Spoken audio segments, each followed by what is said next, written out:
dating sims. A true staple of the visual novel genre and one of my minor hyperfixations as a teenager. Typically featuring a cast of characters for you to romance, and multiple endings ranging from happily ever after to, in some cases, straight up death for the main character. I've always really wanted to make a dating sim, but I tend to be really wishy-washy with my projects, and not a lot get fully finished. That changes starting now. I'll be documenting the process of making my first dating sim here on YouTube, and I hope that'll help me hold myself accountable to actually finish the darn thing. So today, I'll be introducing you to the premise of the game, as well as the main character, as I work on designing him. Meet Marin, a second-year student at a prestigious art university whose paintings can come to life.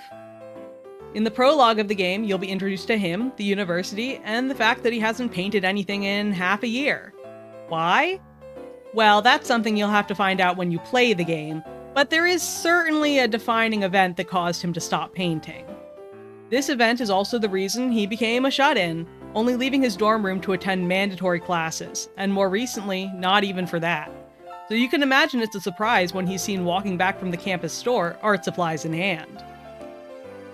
Marin avoids interacting with people as much as possible these days, but there are two who approach him during the prologue, those being his childhood friend and one of his professors.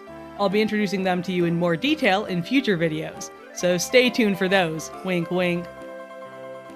When Marin gets back to his dorm room, he paints for the first time in months. He paints and paints and paints, until the entire wall of his dormitory is covered in an idealistic landscape, and then he walks into it, eager to escape from reality. On the other side of the painting is a fantastical world, brightly colored and with a hazy, almost ethereal fog shrouding everything and everyone. This world represents Marin's ideals, and in it, Marin isn't a shut-in art student, but a noble artist who is employed by the royal court.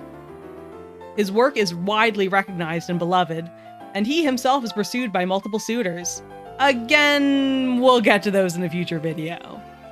For the actual design process of Marin, I wanted to keep in mind the stylistic differences between reality and the painting's fantasy world. Reality is dull, dark, and overall more earth-toned, while the painting's world is bright and colorful.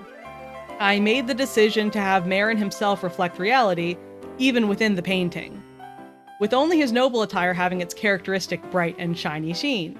This is unlike the characters who are native to the painting's fantasy realm, and shows that he's still intrinsically linked with reality, even though he desperately wishes to escape it.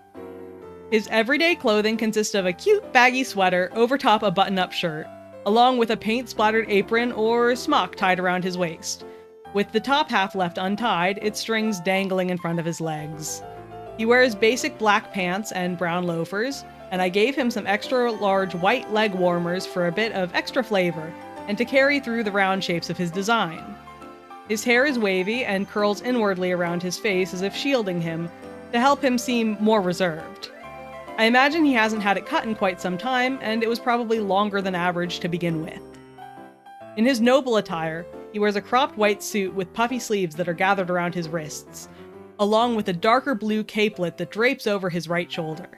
He has a golden brooch shaped like a paint palette, which matches in color with the other accents of his outfit. I gave him a cute pair of shorts and mismatched socks to add to the asymmetry of his design. In both designs, he has dark hair and green eyes. In this design, I have his hair tied in a ponytail, to keep out of his way while he's painting. I went through a lot more iterations on his noble outfit than his everyday one, but I'm happy with where it ended up. At least for now. It's possible that I'll want to adjust or even entirely redesign his appearance once I'm farther into the development process for the game, but for now I'm satisfied with how he looks. Next up, I'll be designing his romantic interests, and farther down the line I'll work on expression sheets, character posing, etc., and then finally the actual in-game assets. So definitely subscribe if you're interested in seeing those things. Don't forget to leave a like on the video if you enjoyed, and comment your thoughts down below. I do also have plans for more fan art related videos, so stay tuned for those as well. Thanks for watching! Bye-bye!